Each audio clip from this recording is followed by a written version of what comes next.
A truck laden with coconuts arrives at the processing plant. Workers begin unloading the cargo onto the conveyor belts. The coconuts are transported into the factory for processing.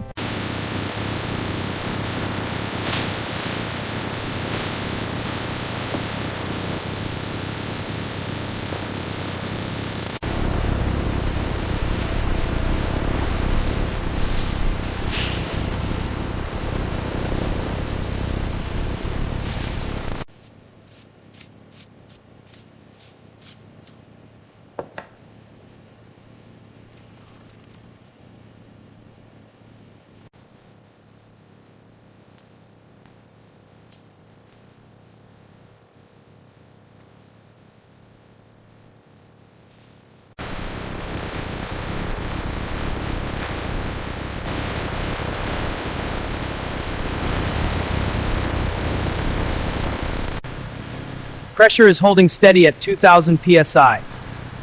Flow rate is optimal, diverting to the main tank. Levels are rising. Prepare for the next cycle.